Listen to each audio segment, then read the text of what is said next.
चक्रवाती तूफान यास ओडिशा और पश्चिम बंगाल के बाद अब बिहार और झारखंड में भी अपना जबरदस्त असर दिखा रहा है। देखिए ज्यादा जानकारी इस रिपोर्ट में।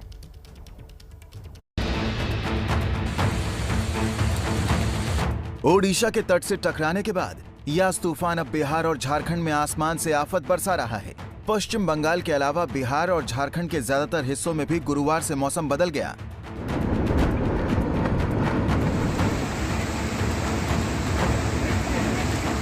ओडिशा से यास आगे बढ़ चुका है, लेकिन तूफान के बाद इसके निशान अब तक नजर आ रहे हैं। पश्चिम बंगाल में कोलकाता, दीघा, मिदनापुर जैसे इलाकों में यास तूफान के गुजर जाने के बाद भी लगातार बारिश का सिलसिला जारी है।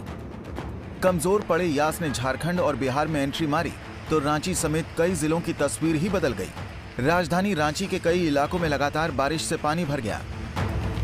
भारी बारिश से झारखंड में स्वर्ण रेखा समेत कई नदियों में जलस्तर खतरे के निशान से ऊपर पहुंच गया। बिहार के ज्यादातर हिस्सों में यास के असर से बारिश का दौर शुरू हो गया है। बिहार में अगले 48 घंटे तक भारी बारिश का अलर्ट जारी है। साथ ही बिजली गिरने की भी आशंका जताई गई है। तूफान तो चला गया मलिका, लेकिन इसका असर अब भी देखने को मिल रहा है। कोरोना काल में तूफान झेलने वाले ओडिशा ने एक बार फिर ऐसा काम कर दिखाया है जिसे सलाम किया जा रहा है। संकट के समय नवीन पटनायक सरकार की इस कदम की हर तरफ तारीफ हो रही है।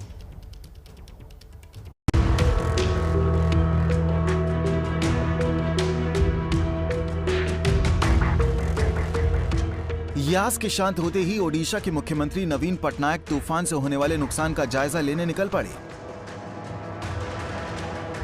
चक्रवाती तूफानों के खिलाफ मैनेजमेंट में नवीन पटनायक सरकार ने एक नजीर पेश की है। अब कोरोना काल में दूसरा बड़ा तूफान झेलने वाले ओडिशा में जो काम हुआ है उसकी चारों तरफ तारीफ हो रही है।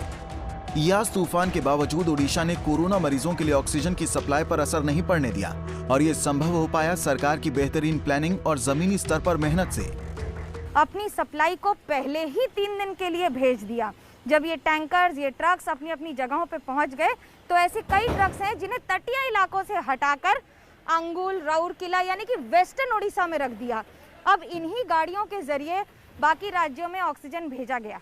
एक दिन के लिए एयरपोर्ट बंद रहा, लेकिन इससे सप्लाई नहीं रुकी। कोरोना काल में ओडिशा से 18 राज्यों को सप्लाई की जा रही है। चक्रवाती तूफान यास के दौरान भी ये सिलसिला जारी रहा।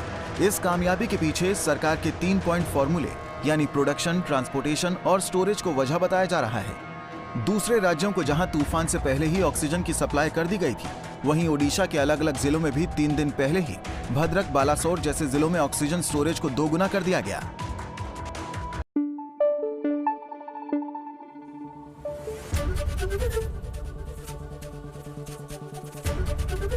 एबीपी न्यूज आपको रखे आगे।